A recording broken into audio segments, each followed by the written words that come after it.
Puede más la indiferencia de tu gente que la bala más voraz del enemigo.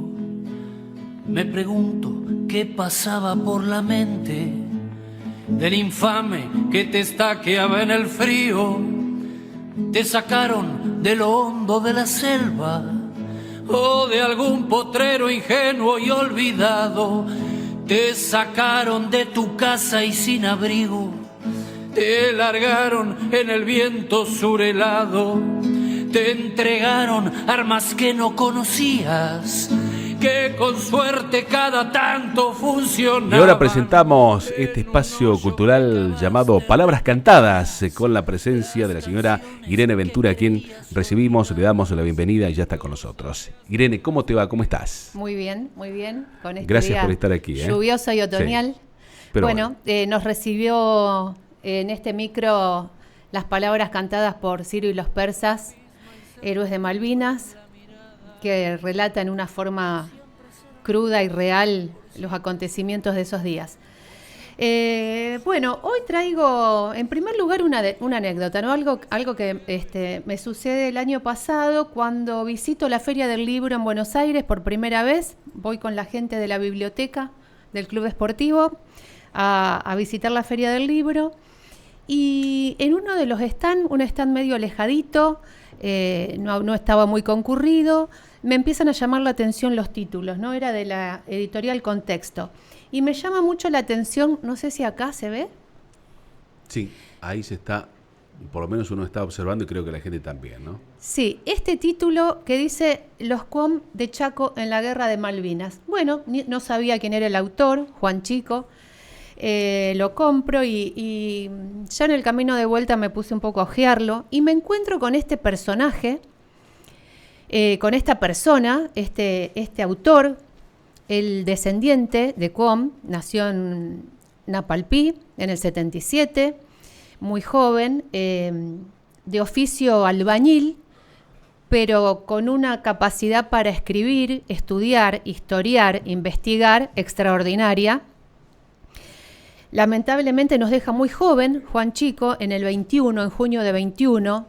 Me llamó la atención la fecha, dije, ¿será COVID? Bueno, después investigando también me entero que sí, que fue otra víctima del COVID, que murió a los 44 años. Y él, una persona muy, muy inquieta, en un momento misionaba en las iglesias evangélicas, visitaba iglesias evangélicas, y en una reunión escucha hablar de lo que fue la masacre de Napalpí, que él no estaba muy al tanto de este acontecimiento. Y bueno, en esa celebración hacían justamente una celebración por el perdón y la reconciliación por lo que había pasado en Napalpí. Y él empieza a preguntarse, ¿pero qué pasó en Napalpí? ¿Qué pasó con el pueblo QOM de Napalpí? Y ahí se entera de la masacre brutal que hubo en 1924 en una de las reducciones, Andrés, sí, indígenas. Estas reducciones se creaban con los indios que habían quedado vivos de lo que fue la campaña del desierto. La campaña de organización nacional que lleva adelante Julio Argentino Roca fue hacia el sur.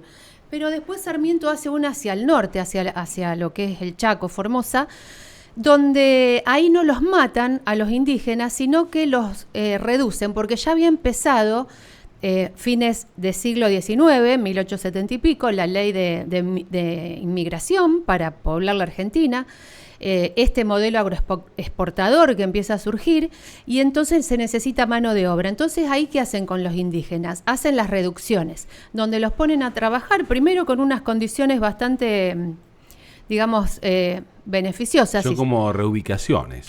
Claro, como mano de obra que primero, ya te digo, empezó con buenas intenciones, ellos explotaban el algodón específicamente en ese lugar, pero después, bueno, las condiciones se vuelven paupérrimas, falta de alimento, trabajo esclavo, trabajaban los niños, no se podían, no tenían a quién quejarse. Estamos viendo justamente imágenes de todo eso. Ahí sí. Ahí está. Hay una película que se llama La Ley Primera, se puede buscar. y muchos videos en YouTube acerca de esto que estoy contando, acerca de Juan Chico, acerca de esta investigación.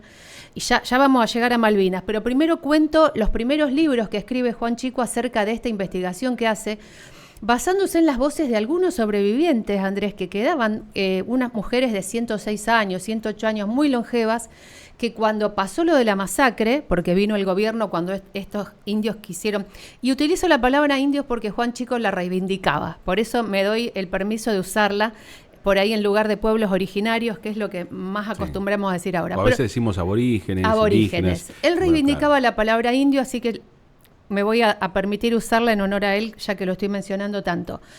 Bueno, se basa en testimonios de estas personas que quedaban vivas, que habían sido niños cuando se tuvieron que refugiar en el impenetrable para no llegar a las armas y a los machetazos de la policía y del ejército, cuando ellos quisieron pedir por mejores condiciones, se querían ir a ingenios azucareros, donde sabían que estaban en mejores condiciones trabajando, no los dejaban salir y murieron más de 400 personas de una manera brutal. Dice una de las sobrevivientes, bueno, que ahora falleció hace pocos años, ya me va a salir el nombre, de esta señora, que sobrevivieron en el monte sin alimentarse varios días, pero que los únicos que sí se alimentaban eran los cuervos, que durante varios días no volaban porque tenían comida de sobra. No los dejaban, bueno, los cuerpos, ¿no? Sí, de estos obviamente. Indígenas. No los dejaban acercarse a ver quién había muerto y quién no, enterrar a sus familiares, dejaron que queden ahí expuestos a la intemperie y a las aves carroñeras. Son desgarradores los testimonios. Bueno, quedan muy pocas de esta gente, que estas reducciones siguen funcionando un tiempo más. Ellos pierden ahí prácticamente su lengua, es decir, no la pierden, pero tampoco la desarrollan, ya que este micro se llama Palabras Cantadas. Vamos a ver qué pasó con el vocabulario de esa gente, con la lengua de esa gente, que era el cuom, el mocoví, los huichis. Porque seguir hablando su lengua era ser incivilizados y era correr riesgo a recibir represalias fuertes por parte de la gente a la cual estaban subordinados. Por lo tanto, lo dejan para un ámbito muy íntimo, prácticamente empiezan a negar sus orígenes, a no decirle a las generaciones venideras quiénes habían sido sus antepasados, qué habían sufrido, porque conocer la historia también era correr riesgo de tener represalias. Y hay un testimonio que me conmovió mucho escuchar y decía que la lengua la reservaban para lo más íntimo, su vocabulario, su modo de comunicarse. No querían que el blanco la aprenda porque era el único refugio que tenían era el idioma. Era lo que había quedado muy para dentro de ellos. Realmente algo que no sea afectado, justamente como es el idioma, el lenguaje, algo muy propio de ellos que valoraban, ¿cierto? Y significaban mucho. Sí, para los com la naturaleza la naturaleza y la cultura van de la mano y la forma de preservar la identidad es a través de su lengua. Me remite a los micros anteriores que hemos hablado, si bien en otras tierras, en otros lares, pero que esta cuestión del vocabulario, del lenguaje, es lo que es afectado por parte de los que pretenden dominar. Bueno, te digo que gracias a las investigaciones que hace, me quedo corta siempre con el tiempo, miro el reloj, Juan Chico, se logra un juicio por la memoria y la verdad que en 2022, él ya había muerto, obtiene concreción y no había ya quien imputar ni quien ir preso por esto, pero para reivindicar la historia, para mantener la memoria viva y reivindicar al pueblo cuom y el sacrificio que hizo el pueblo en manos de otros argentinos, lamentablemente, cómo quedó exterminada esa parte de esa civilización. No totalmente, porque bueno, afortunadamente todavía hay descendientes. Y de esos descendientes, justamente, es que Juan Chico, yendo a una escuela, donde él daba clase, una escuela cuom, escucha a una alumna de 5º año contar que su papá había estado en Malvinas, él y otros cuom, pero que no hablaban del tema. lo tenían completamente vedado. No había forma que el padre cuente algo y sabía que había otros compañeros, pero que tampoco querían hablar. Bueno, Juan Chico se ve completamente movilizado por este relato de esta nena, de esta joven, y junto con otros profesores empiezan a ir todos los días a la casa de Eugenio Leiva, que era el papá de esta nena, a tratar de que hable. 3 meses seguidos fueron, todos los días, a tomar mates, hasta que un día dijo, bueno, yo les voy a contar. Y ahí se da origen a lo que después fue este libro. Esta es la segunda edición, que con motivo de los 40 años de Malvinas se reedita. Sí. Ya no estaba Juan entre nosotros. Ahí tiene el lenguaje originario, el título, y el otro, que es el castellano, dice Los Cuom de Chaco en la Guerra de Malvinas. Una herida abierta. Una herida abierta. Y está en los dos idiomas, las dos lenguas. Está en español y está en Cuom. En el mismo libro lo podemos encontrar en las dos versiones lingüísticas. Bueno, hay testimonios desgarradores porque muchas cosas que no queremos escuchar a veces, pero que los vejámenes que también sufrieron nuestros soldados de parte del propio ejército, estaqueamientos, los enterraban en la turba helada, por el solo hecho de que a lo mejor sacaban alguna galletita de más, algún pedazo de pan, del hambre, el frío. Bueno, es duro de leer, la verdad que te deja con la sensibilidad flor de piel leer los vejámenes que sufrieron estos soldados y en carne propia. El libro hace un recorrido importante acerca de cómo el indio estuvo siempre presente en la defensa de nuestro territorio, en los diferentes ejércitos y en las diferentes batallas. Se remite a las ocupaciones, es muy interesante leer, a las ocupaciones indígenas que hubo. La primera ocupación en el territorio de Malvinas por argentinos fue con 100 gauchos y otros tantos indios, que en 1828 mandó el gobierno, en ese momento, bueno, era la Confederación Argentina. ¿Estás hablando del gaucho Rivero? Estoy hablando entre esos gauchos del gaucho Rivero, exactamente. Muy bien, que cuando llegó la gente inglesa a tomar Malvinas en 1833, él ofrece una resistencia, tenía todo el coraje del universo y resiste todo lo que pudo. Pide ayuda a Buenos Aires, pero Buenos Aires nunca manda ayuda. A todo esto sale nuestro caudillo, nuestro Estanislao López, y es el que por medio de notas se queja de esta situación, diciendo que somos los primeros en no cuidar nuestro territorio y la falta de una constitución hace que se aprovechen los de afuera. Y bueno, es el que alza la voz contra esta indiferencia de Buenos Aires hacia la ocupación del territorio de Malvinas por medio de los ingleses. Ya habían estado los ingleses antes, los franceses, pero cuando se crea el virreinato del Río de la Plata, España le pide que se retire a Inglaterra porque era zona que le pertenecía a España, y ahí reconoce Inglaterra y se va.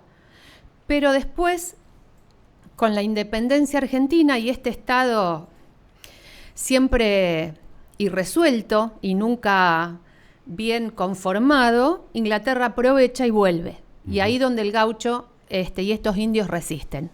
Qué difícil a veces es tratar de poner, ¿no?, en nuestros aborígenes que han participado en la gesta de Malvinas, ¿cierto?, buscar todo ese lado positivo, de ese trato necesario, ¿cierto?, desde el punto de vista de tan seres humanos como el resto de las personas que estuvieron allí, como somos nosotros, mortales, ¿cierto?, como el resto. Y a veces en esta explicación de Juan Chico, autor de este libro, a veces buscar ese pasaje quizás el no tan grato, que sería ese punto ingrato y hasta injusto. Esa deuda eterna, yo diría. Pasar, exactamente, tal cual que es así. Bueno, para finalizar, leo este último párrafo, esto escrito por Juan Chico, dice: y serán, tal como lo dicen los excombatientes indígenas, una recuperación lograda ya no con las armas, sino con el diálogo, en la que no hay ganadores ni perdedores, sino el triunfo de la humanidad libre del colonialismo.